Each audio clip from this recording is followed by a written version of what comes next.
For as long as I can remember, I've really enjoyed watching people's Homelab setups, and to this day I still do. So I thought, why not give it a go myself? Welcome to my Homelab Rack Tour of 2023. Now this isn't something that happens overnight. This takes years to build, and it's got to start somewhere. So I thought, why not show you where I've come from, how I started off, and then we'll finish up with where I am today and explain to you what exactly I've got in my rack. And yes, that is a cardboard box that you see there. Going back to April 2020, this is where I started, under the stairs of my parents' house. Not glamorous, but it did the job. Move on a couple of years and we get my first rack. Now this has got a couple of bits of equipment in it, but it's not in its final form as it is today. When I first started, it was literally a PC under the stairs, a couple of hard drives, an external hard drive and a GPU. Don't think I really needed the GPU, but I had it lying about, so why not chuck it in?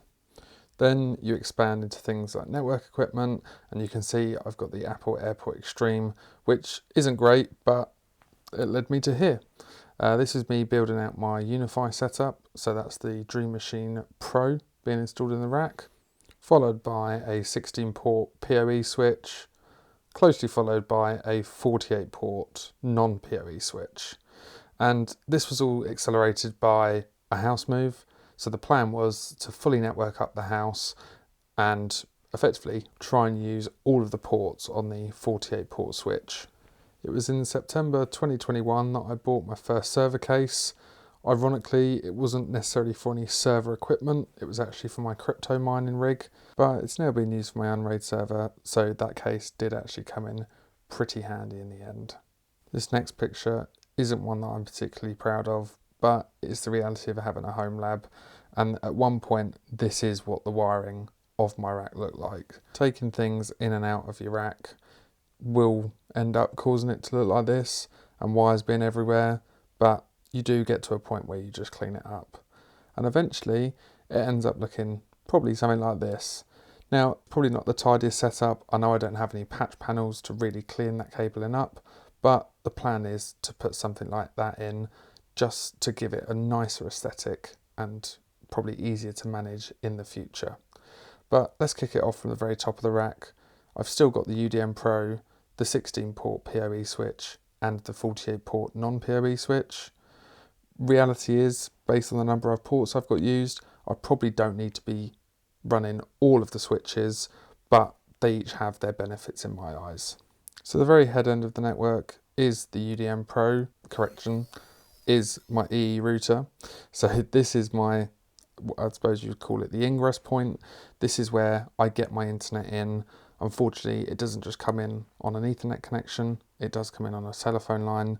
So I have to use the EE as a modem, but of course out of that I've got the Ethernet cable coming into the WAN port of the UDM Pro. I've also then got a downlink to my PoE switch and the 10 gigabit SFP plus down to the 48 port. I've also got an SFP to RJ45 for the second WAN port of the UDM Pro. At multiple points since owning it, I have been running dual WAN, so it's definitely beneficial to have that. And in another video, I will be talking you through the different internet solutions I've used in the past, such as Starlink and 4G connections. So, now that we've covered the UDM Pro, let's move down to the 16-port PoE switch. And as you can see, it's pretty empty at the moment. When I bought this, the plan was to run sort of multiple APs and also a couple of PoE security cameras off it.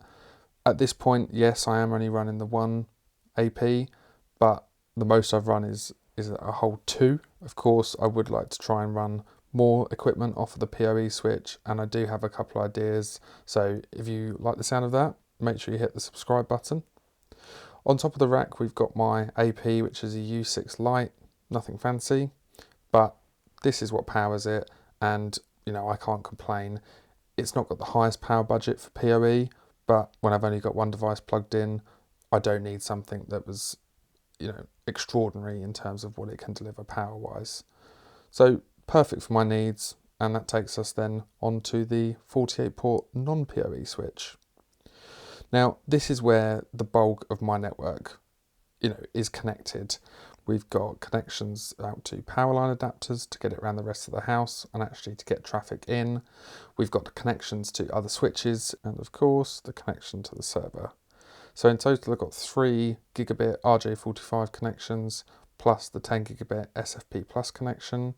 And the plan is that I'll be able to use it as a video editing server, as well as serving things like Plex and custom VPN, because I know the Unified gear can do it, but I like to tinker, so why not? The server case itself is pretty generic. There are a couple of downsides. It's not got the best ventilation, but I do have a fair amount of fans in here, and for what it's currently used for and the capacity it holds, it's absolutely fine. I am sort of starting to reach the limit of how many hard drives I can fit in it, but there's some upgrades that I can make. And in terms of the I/O, it's got a couple of USB 2.0s on the front, a power LED and hard drive activity light, and a power and reset switch. Now, arguably the most important part of your server rack or your Homelab setup is power. Without power, you're not going to be able to run any of the equipment you've got in there.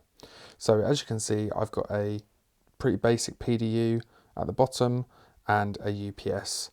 The UPS was a fairly recent addition. It's an Eaton 1150i, I believe. I'll put some of the specs on the screen, and I'm really pleased that I picked this up because I live in quite a rural area, and after having this, it's made me sort of realise how many brownouts or drops in power I get, and that can damage computer equipment. So it's probably a worthwhile investment, when you spend so much on the equipment that you put in your rack to ensure that it's protected. And of course, it's got the benefit of keeping your equipment on in the event of a power cut. So yeah, I know this is the first sort of proper video on the channel. If you enjoyed it, please like the video. It would really help in sort of getting it out there and allowing other people to see it. And of course, if anything that I've discussed in this video has interested you, I am going to be making more videos in the future, things for the server, a bit more of a in-depth network tour, and potentially even sort of the setup and configuration of it. And if there's anything else that you want to see, please don't hesitate to put it in the comments. I've got some ideas as to some other videos that I can cover. I want to do some upgrades to the rack, pop in a patch panel, clean up all the cabling, and then there's also some server upgrades that I want to do. Thank you ever so much for your time and for watching, and I'll catch you in the next one. Cheers.